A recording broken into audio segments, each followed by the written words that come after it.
This is an integration between two CRM systems, Salesforce and ServiceNow.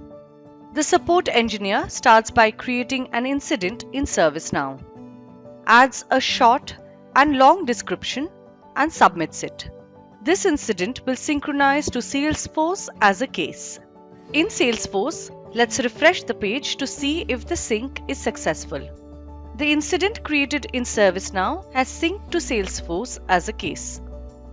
We can see the short and long description reflecting here, along with the remote link and remote ID for the ServiceNow incident.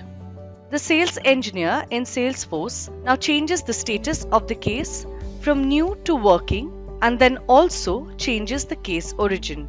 All updates made to the case in Salesforce will reflect in the incident created in ServiceNow. Navigating to ServiceNow, the status of the incident has synced and therefore has changed to active. Similar to the remote ID and entity links we saw in Salesforce for the ServiceNow incident, here in ServiceNow we can see the remote ID and remote entity link for the Salesforce case. The support engineer now adds a comment notifying the sales engineer in Salesforce of the progress of the work. The comment will sync back to Salesforce in near to real time. In the meantime, the support engineer adds an attachment in ServiceNow. This too will sync back to Salesforce. Refreshing the page in Salesforce, we can see the comment has synchronized and so has the attachment. In Salesforce, the sales engineer adds a private comment as a response to the support engineer in ServiceNow. Also changes the priority from low to high. In this demo, priority in Salesforce is mapped with severity in ServiceNow. Therefore, we will see the severity updated because of the priority change in Salesforce.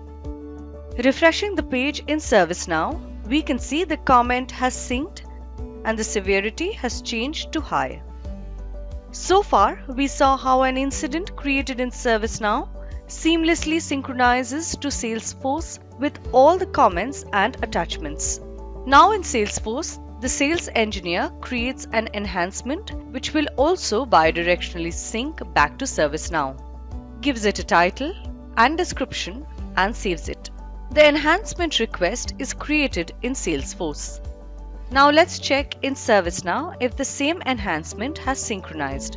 The enhancement request has synchronized to ServiceNow. All details, including the remote ID and remote link of the Salesforce enhancement request, are available in the ServiceNow enhancement request. The support engineer in ServiceNow now starts work on the enhancement request. Inserts an attachment, changes the severity to high, and adds a public comment.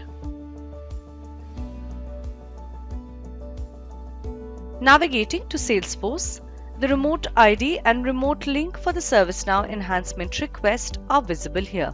So are the recently synchronized priority, attachment and comment as typed note. In Salesforce, the sales engineer changes the status of the enhancement request from new to delivered, notifying the support engineer in ServiceNow of the completion of the work. We can see the status has synced from Salesforce to ServiceNow. Continuing in ServiceNow, the support engineer navigates to the incident which was created earlier in the demo and changes the status to resolved. One last time, navigating to the case in Salesforce, we can see the status has updated due to the change made in ServiceNow and therefore reflects done. That completes the demo. Thank you for watching.